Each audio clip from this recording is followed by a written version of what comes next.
ہم نے آئینی عدالت میں پیٹرولیم لیوی کے خلاف مینلی اور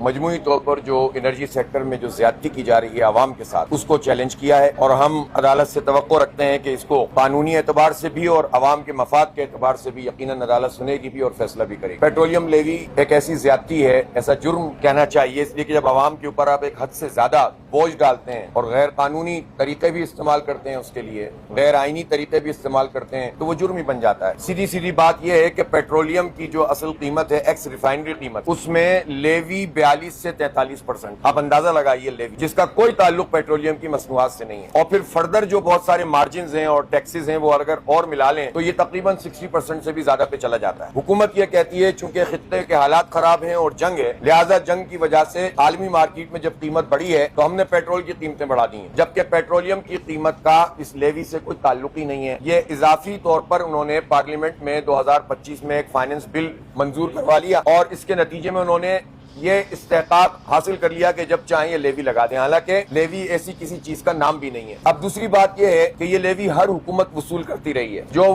پیٹرول کی ہر لیٹر پر پاکستانی قوم ادا کرتی ہے، اور حکومتیں ہزاروں ارب روپے اس لیوی کی مد میں لے چکے ہیں۔ اسی طرح اس حکومت نے تو حد یہ کر دی کہ خطے کے ان حالات میں تو ہونا چاہیے تھا کہ آپ سبسیڈائز کرتے اور لوگوں کو سہولت دیتے، تو سہولت تو درکنار، پہلے انہوں نے جو قیمت عالمی مارکیٹ ہے اس کے تناسب سے ایکس ریفائنری قیمت، اور پھر اس کے بعد لیوی، اور لیوی میں بھی اضافہ کرتے چلے گئے، اور اب یہ 117 روپے فی لیٹر وصول کر رہے ہیں، جبکہ 2.5 روپے کی جو انوائرمنٹ کے نام پر لیوی لی جا رہی ہے وہ الگ ہے۔ اس کا مطلب یہ ہوا کہ پاکستان میں جو بھی پیٹرول استعمال کرے گا، آپ کیمرہ میں نظر آتے ہیں، فوٹوگرافرز ہیں، پاکستان میں طالب علم ہیں جو کماتے ہی نہیں ہیں، اور وہ گورنمنٹ کو فی لیٹر 117 روپے صرف اس ٹیکس میں دے رہے ہیں، اور اس کے علاوہ باقی ٹیکسز الگ ہیں، تو 150 روپے ایک ایسے آدمی سے یہ وصول کرتے ہیں جو غریب ہے اور مڈل کلاس ہے، جو ٹیکس والی آمدنی میں آتا ہی نہیں ہے۔ اس سے سینکڑوں ارب روپے بنتے ہیں۔ ایک اور بات سمجھ لیجئے، پچھلے سال اور اس سے پچھلے سال 1200 ارب روپے جمع کیے تھے گورنمنٹ نے اس لیوی کے ذریعے، اس سال 1200 کے قریب تو یہ 8-9 مہینے میں ہی پورے کر چکے ہیں، اور آئندہ چل کر یہ 1500 سے 1600 ارب روپے پاکستان کے غریبوں سے، مڈل کلاس لوگوں سے لیوی قیمت میں جمع کریں گے۔ تو ہم یہ سمجھتے ہیں کہ یہ بہت بڑا ظلم ہے، اسپیشلی یہ پیٹرولیم کی لیوی ختم ہونی چاہیے۔